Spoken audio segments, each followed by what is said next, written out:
Exit 12 is not affiliated with any 12-step group or outside organizations. The purpose of this podcast is for informational and educational purposes only. No person or organization is receiving any monetary gain from the recording, production, or distribution of this podcast. All hosts and guests are participating of their own free will and are only sharing their own personal experiences. Subjects discussed in this podcast may be triggering for some individuals. Listeners' discretion advised.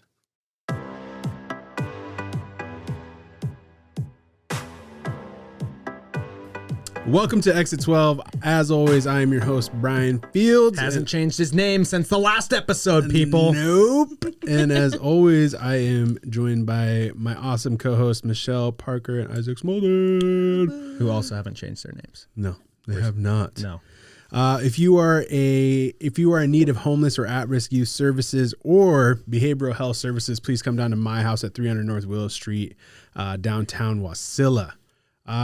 So here we are, step 5. We do not have a wonderful guest for you today. No. We're just going to do it internal. We're keeping this. It's just us. This feels like a pretty, private. It's a private step. Yeah. Yeah. Do we need to cut that? No. Sorry. Super top secret. Super top secret. Okay. I don't know. Yeah. Well, I don't know. If the last step was scary, like this step kind of seems pretty. I think this step gets you more than the step 4 because like this step's coming, so you're kind of like, I don't want to do that. Yeah, they don't they don't like hide the steps from you at your first meeting, so you kind of are like going. In fact, you have to say them every meeting, so you're like, oh, what's that whole step about? Telling other people all the terrible things that I've done. That doesn't seem like a cool step. Kind of seems like a crappy step. Yes, it is. I mean, it's a very, if done right, it can be a very relieving step. Good. Okay. Let's talk about it. Yeah, let's talk about it. So we've admitted that we have a problem. We've came to believe that a power greater than ourselves could return us to sanity. Because we're crazy. We made a decision to turn our will and our lives over to the care of God as we understand him. And we now have made a fearless moral inventory, which is not what we did really. Well, what do you mean, Brian? So this is what happens when you're in step 4. Okay. Sponsor comes to you. He says, I want you to read this passage. And you read the passage. What's the passage say? It says a lot of stuff. It says some stuff about drugs are bad and okay. Are you talking about 62 to 64? I think, no. Maybe it is. Well, we don't need to read the whole 3 pages. Either way, they tell you to read. So it outlines kind of like what you're supposed to do. And they have you write these columns. And they say, I want you to write a list of everybody that you have a resentment against. In step 4? Or you have harmed. Or that you have harmed. Right. And Michelle Parker showed me the worksheet. And you've got, I know, it's okay. Maybe we can put it up in the edit. But you have your different categories and your pencil and your paper and I'm angry at this person and I'm okay. So. Yeah. And then like you do a couple different inventories of it's like separate, right? Right. And then I'm like, what does this have to do? This is where the conversation that started this podcast happened. Because I'm like, what does this have to do with me? Right? Right. And so I'm going through. It's a secret tool that'll help us later. Why are you mad at them? This is why. And then there's a column that you leave blank. Why would you leave it blank, Brian? Because you go and you sit down with your sponsor and you're like, it's this person. They did this to me. Da da da da da. And he says, "You're selfish and self-centered." And you're like, "What? What? What?" Yeah. It's a giant gotcha. Well, there's spoilers. What part of self was hurt or threatened? So there's self-esteem, pride, part, emotional security, pocketbook, ambitions, personal relations, and sex relations. And then it goes to where am I to blame? Was I dishonest? Was I selfish? Yeah, he didn't tell me that part. Was I self-seeking? My sponsor didn't do that. Frightened? So your sponsor just had a little strip of white out over the top of that column and was like, Rip! Yeah. I think I didn't read it. I don't think I read it. I think he just gave me the instructions and I did them. Every sponsor is different. Yeah. But so he left. He told me just leave that part blank and we'll go over that together. And he said, don't worry about it. Don't think about it. Just blank column. Just don't think about it. And then I go through it and he's like, yeah, you're selfish and self-centered. And I'm like, but this person, they robbed me of my drugs, man.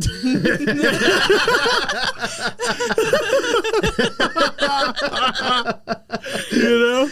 And then you go through and you just get a very severe, at least I did. I got a very severe humbling of just, you know, the world has wronged me in so many ways, but I have played a part in every single aspect of that. And that sucks, dude. That's such a hard pill to swallow of like, you know, here I am just this world sucks so bad, man. The world has it out for me. Nobody gets it. Nobody gets me. It's not a phase, Mom. It's not a phase. People are just mean. No, it's not at all. That's like, actually all you. There's still there's still those things that happen that like you have absolutely 1,000% no control over. Sure. But even the like most the things that are like you find super egregious that somebody did to you, right? Mm-hmm. You can find a piece that you played in that portion of whatever that is, and I didn't understand it at the beginning, but it really makes it a lot easier to come to terms with that, with that resentment with somebody. It just reminds me so much of that. That was my favorite book I've read all year was Extreme Ownership, and that mindset of what was my part in this is so transformative for every aspect of your life. Was that your experience as well, Michelle? Did you you wrote out everything and then it was like, boom, was your sponsor a little more gentle? Well, like I said, the last podcast, my sponsor, before she was my sponsor, I was like, yeah, I'm stuck on 3. I haven't gotten started on 4. And then she's like, you're not stuck, you're unwilling. And I was like, ooh, you're right. Yeah. Maybe I am a little bit unwilling. So, but yeah, writing out step 4 was definitely a little bit difficult because you have to write down literally everyone that you have a resentment you towards. Got beef with. Yeah. And, growing up in a traumatic household or going through traumatic situations, I'm like, all of these people suck. Yeah. And they do. Yeah.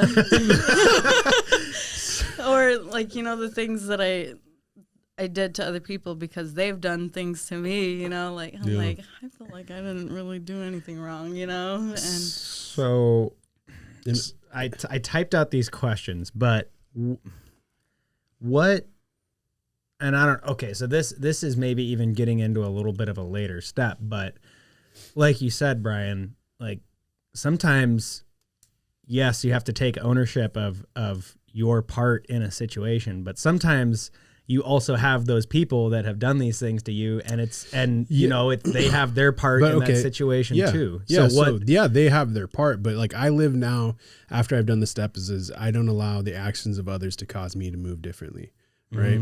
And so let's take my biological mother for instance, right? So I was a infant baby, right? She gave me up for adoption.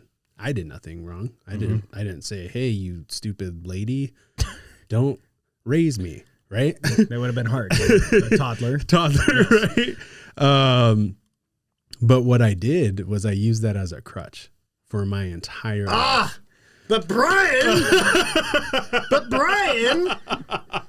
Oh, man. Yeah, right? That is, I guess, you can find that even in that. But man, that sucks. That sucks so bad. Yeah. But it gave me so much more peace because that is something, and it's still something that I struggle with, right? Like, I think, you know, speaking for myself as somebody that was adopted, it is very hard to have the person that loves you, that they teach you is supposed to love you the most, not essentially with their actions show you that they don't. Right. You know, and I've struggled with that, but that ownership of, you know, hey, yeah, you did this thing, but I allowed you to kind of shape the way that I interacted in society because of that. Like, that's not on you, that's on me. Right. And that's like that. Yeah. Talk about accountability. Yeah.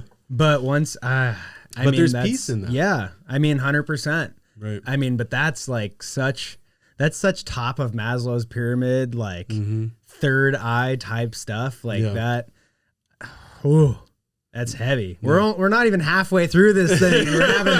We're having to take responsibility for that. Okay. Yeah. So there's like three components to this step, right? And I guess the questions that I had looking at this were how we kind of been talking about well, I mean, I don't know. I think that's kind of a portion of admitting to yourself. And we talked about the admitting to another human being. Starting from the beginning, what does the admitting to God portion of this step look like? Or what did it look like for both of you? I think, I mean, it's hard to say without giving away other steps. Okay. Right. So no spoilers. But I think it comes back to, right, where they're building you this foundation to trust in God, right? To trust in a God of your understanding, to trust in a higher power. Like Valerie said last week, God's plans are better than mine. You know what I mean? And I think for me, it had more to do with before we did the step 5, me and my sponsor again held hands in the basement of a church. And he prayed and he said, God, I just ask that you give Brian the strength and the courage to say the things that are on his heart and that are holding him back, and that he like comes from this with clear vision and understanding, you know, and that for me is what it looked like as far as admitted to God. And he told me, and everybody's different, but he told me, if there are things, and I'm fortunate that there was things that I was able to speak with him directly about, but some people, if there's things that are just too heavy to have a conversation face to face with somebody, pray about it. You know, have that one-on-one time with God with nobody around, and not in a pray, I'm going to pray in my head, but say them out loud and talk to God about what those things are. So that's what it was for me. Yeah. Admitting to God, I think like for a majority of my life, I've almost always immediately was like the type of person who was like, it was me. I screwed up. I'm the one who tipped over the cup or whatever, you know? And so like admitting that I don't really have this under control to God was a little bit challenging though, because it's like taking that will back, right? And then like, you know, giving all your problems and your resentments to God, it's just like, I think it has that fear of letting go, because growing up in a home that was chaotic, I'm so used to the chaoticness, right? And so I think like letting go of that was definitely a huge not problem, but like it was kind of challenging because I didn't know that, you know. I didn't know I could let go of those things and like put it in someone else's hands. And so it was definitely interesting. Yeah. For that. So we just talked about step 4 with Valerie, right? And we made that list of all of our resentments and our wrongs. So how does that step differ from admitting to ourselves the exact nature of our wrongs? Yeah, I think Well, I think.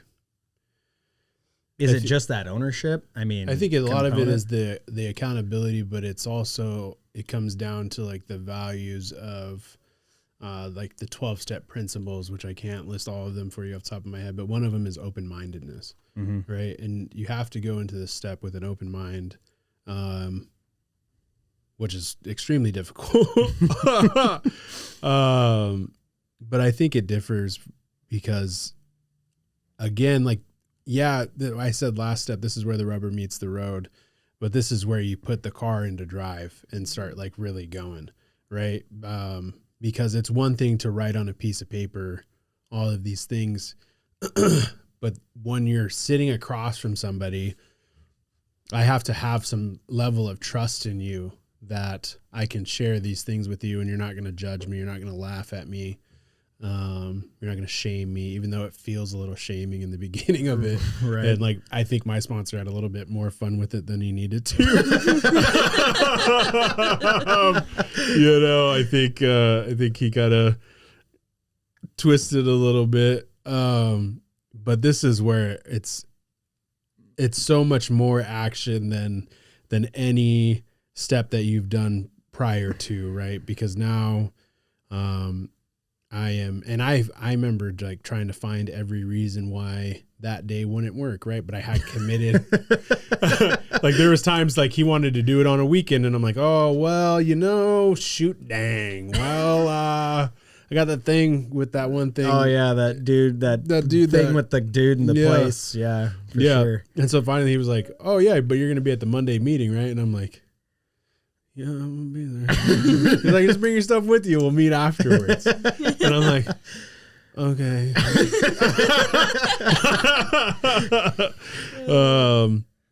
And so I think that's the big difference is it's a lot of faith. Mm-hmm. It's so much faith. And you're really just trying to like I use that analogy, like go with that backpack and this is where you do it. So yeah, I think for step 5 for me is like I kind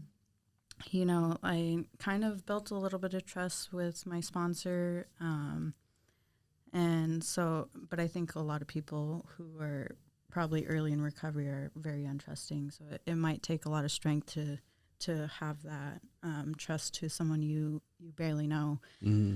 But with my sponsor, say like I would say something to her, I was open and honest and vulnerable to her about it.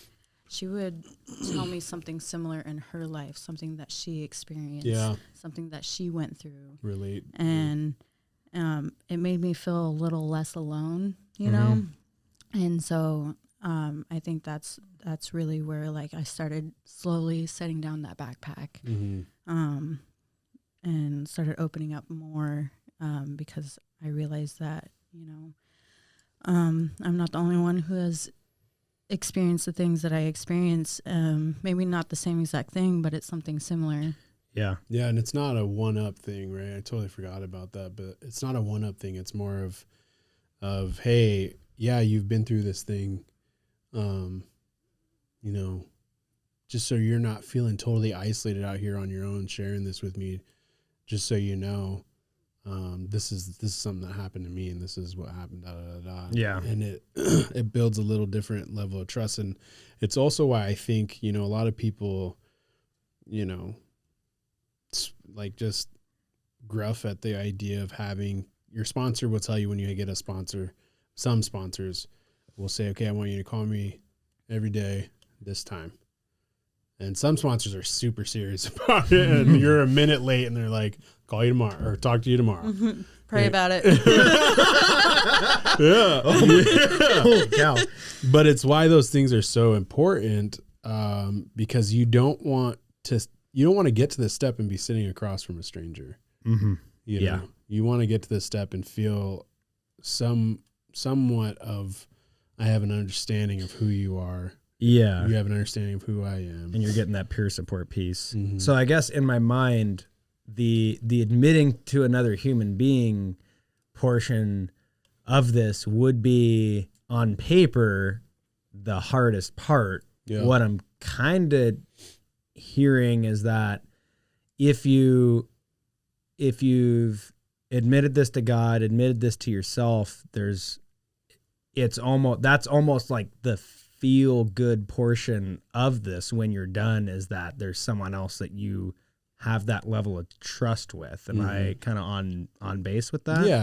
Yeah. It adds to that relief that you have, because us as alcoholics and addicts think that we're so unique. What do you mean, Brian? You're special. I'm very special boy. Special boy. I am special. But that's one thing that can keep us sick, and keep us from building those connections is thinking that we're all alone on an island and nobody could possibly understand how I feel and what I've been through. Woe is me. I'm just, it's not a phase. That type of, right? Yep, exactly. Yeah. And to have somebody sit there with years, because I always recommend you should have a sponsor with a significant amount of time. It doesn't need to be like crazy, but you don't want to sponsor on their rookie contract, right? You want a sponsor that's a bit seasoned vet. Yeah, I think so, because my first sponsor, she's great, but she had a little bit less time than I did, and I didn't really understand. But I really needed someone who had long-term sobriety, because they could call me out on my BS, like how my sponsor did, Yeah. And that's one of the reasons why I asked her to be my sponsor, because she was not afraid to speak up and say whatever was on her mind. Well, and I can see how that'd be important for this step, because if you're trying to get these, experiences, you want someone that's kind of got that breadth of not only like, hey, this is what I went through, but then also, this is how this step has influenced my life over and how my perspective about it has changed, and what, the healing that I've been able to achieve, how time has helped with this, and how my relationships have grown as a result of this. So that when you're in such a vulnerable state, I can see how that would be super important. Yeah, for sure. So on that note, my next question would be kind of the same thing that I've been asking with all of these, but why this step now? Why is this so important to, again, we're not even halfway through. We still got 7 more of these bad boys. Yeah. So what's without getting into spoilers, obviously. Yeah, I don't think there's a way to, but there's a way to frame this in a way. And so I think this step is so critical for a lot of reasons, right? And, one of my best friends says all the time, when I got sober, I was in this fog throughout my life. And once I got sober, the fog cleared and all I could see was the wreckage in my past, right? Jeez. Oh, man. And so, you can't move forward if you don't let go of that, and you're going to kind of just be spinning your wheels if you don't deal with that stuff in the past, and I used to think, I know that there's a lot of people out there that think like, oh, I could just bury it deep and not think about this stuff and it doesn't affect me and and all of this stuff. Right. But here's the deal is that, whether you actively see it or not, I guarantee you something that has happened to you affects the way that you interact with other people today. Right. Yeah. And sometimes that's not negative. Sometimes it's just like an awkward quirk, and sometimes it's really negative. And sometimes I get triggered out of nowhere and I'm like, what the heck was that, dude? You know what I mean? And I'm just like ready to rage out. And sometimes it could be my lack of ability to trust in people. And it could be my self-doubt. It could be a million different things that, because I have refused to address this, and it doesn't mean it goes away because I all of a sudden address it, but now I can I'm like, oh yeah, I'm doing this because, so like for me, before getting married, I've never been able to have a successful relationship for many of reasons. But one of them always being, I was always afraid that you were going to leave me. I have abandonment issues, right? Well, after working through therapy and steps and all of the things, I can see, hey, Brian, is this person showing you that they don't love you? Or are you making things up in your head again because you are scared to get hurt again? You know, and things like that nature. And so if you want to be able to reintegrate back and have, you know, a life that they talk about in these rooms, I think you can still have that life without doing this step, but I don't think it will be as good because you're always going to have those negative behaviors that you have refused to address that are going to come out in ways that you don't expect. And eventually, like, they're going to really hurt somebody. You know? Yeah. I think this step is very critical because, you know, oftentimes if you leave something out, like that could be something that you could potentially drink over. You know, if I have resentment towards somebody because of this happened or whatever, that could be something like, oh, well, F it, you know, like this isn't working out because of this. And so I'm just going to drink over it. And I hear that quite often in the rooms, like people will talk about things that they left out with their sponsor because it was so secretive or whatever. And they didn't want to share it with their sponsor. And so, and then something happens and then they end up drinking and then the sponsor will be like, well, what happened? And then they'll tell them and they're like, okay, we need to do step 4 again. And then we'll do step 5 again. So that's where you have to go back and rewind a little bit. So it's part of that. It's part of your long-term like relapse plan and sobriety, because if you don't understand those things that can be triggering for you, then you don't have a full, I mean, really, and again, just like assume, well, I don't want to say the word assuming, but I'm asking for a clarification or confirmation of this, that there's that sense of peace in knowing that you can be confident that you have addressed those and are aware of those so that you know what to look out for moving forward, not just with the rest of the steps, but with your long-term sobriety. Yeah, for sure. Yeah. There's a reading in the 12 and 12 that I could read for you real quick. It's kind of 2 parts. What are we likely to receive from step 5? For one thing, we shall get rid of that terrible sense of isolation we've always had. Almost without exception, alcoholics are tortured by loneliness. Even before our drinking got bad and people began to cut us off, nearly all of us suffered the feeling that we didn't quite belong.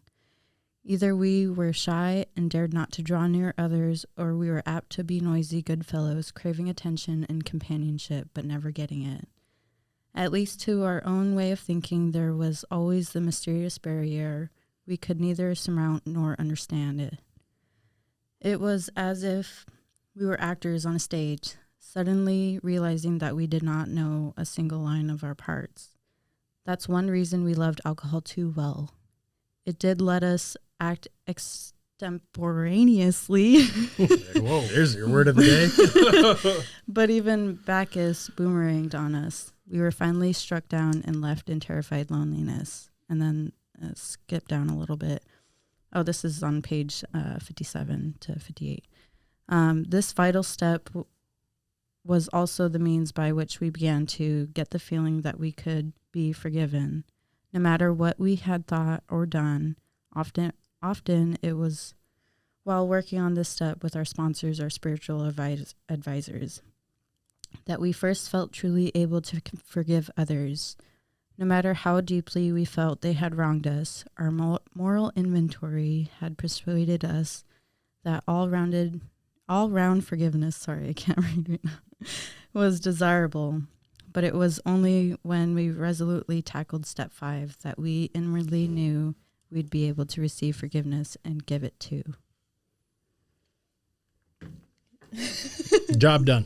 Pretty much covers it. and my last question is always what advice you guys would give to someone that's apprehensive about this step or beginning this step. But I really think that you guys covered it. It's just even kind of like the last step, it doesn't make it any easier, but there's just short-term, long-term, the relief and the peace and the necessity that comes with doing this outweighs, you know, those feelings of and two, I think, you know, I'm a huge advocate for many pathways to recovery. And so if you know, if you're not vibing with people in AA or NA or any 12-step group, you know, go to therapy. I mean, as long as, you know, I think the big part is people get scared to advocate outside of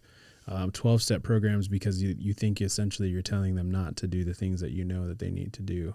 And that's not at all what I'm saying. I'm saying you still have to do, like, I think this is a framework for a lot of things that people need to do in order to move forward, but that looks differently for everybody else, right? And so I guess my biggest advice would be, you know, don't let fear stop you from freedom, right? Everything feels like it's gonna be uncomfortable, in that, you know, there's no reason I should get through this, and I don't need to do this, you know, like you're gonna lie to yourself. But at the end of the day, you owe it to yourself and the people around you, right? To be able to hold your head high and have those interactions without reacting out of some past tense thing that had happened to you, right? Like, I don't want my wife to deal with the fact that I had trauma when I was 4 years old, right? That's not fair to her. I don't want my kids to have to deal with that, right? That's not fair to them, right? So we are selfish and self-centered. I don't care who you are. You know, we are selfish and self-centered, and I would just encourage you to stop thinking about yourself for a minute. And if you can't do it for yourself, think about what this can have, the impact this can have on the people around you. Yeah, I think it's vitally important to be vigorously honest, you know, because, you know, if you don't heal those parts of your past or your traumas or whatever, it's going to bleed into your next relationships. And I think it's really important to heal that part of yourself and forgive yourself and to forgive others. And that's one thing that I didn't know. Can just add this real quick is I didn't know that I could make amends to myself, you know. My sponsor told me, she's like, have you made amends to yourself? And I was like, I could do that? We're not there yet, Michelle. No, we're only on step 5. Yeah, I know. Okay, sorry. Spoiler. Oh, no, that is really insightful, though, and cool. Yeah. Okay. Well, this has been an awesome conversation on Exit 12. That is all the time that we have today. Thank you for joining us, and we will see you for step 6.